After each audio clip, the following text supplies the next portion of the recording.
Hello, everyone. My name is Eleonora Mani. I work as events coordinator, in-house interpreter and translator at ISC International, Istituto di Scienze Cognitive.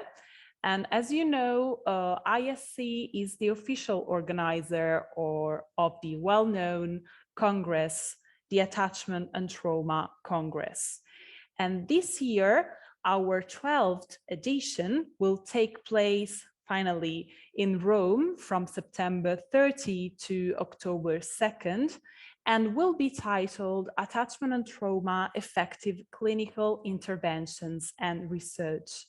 And today I am really delighted to welcome one of our eminent speakers who will give an online lecture at the Congress this year and will discuss the effectiveness of EMDR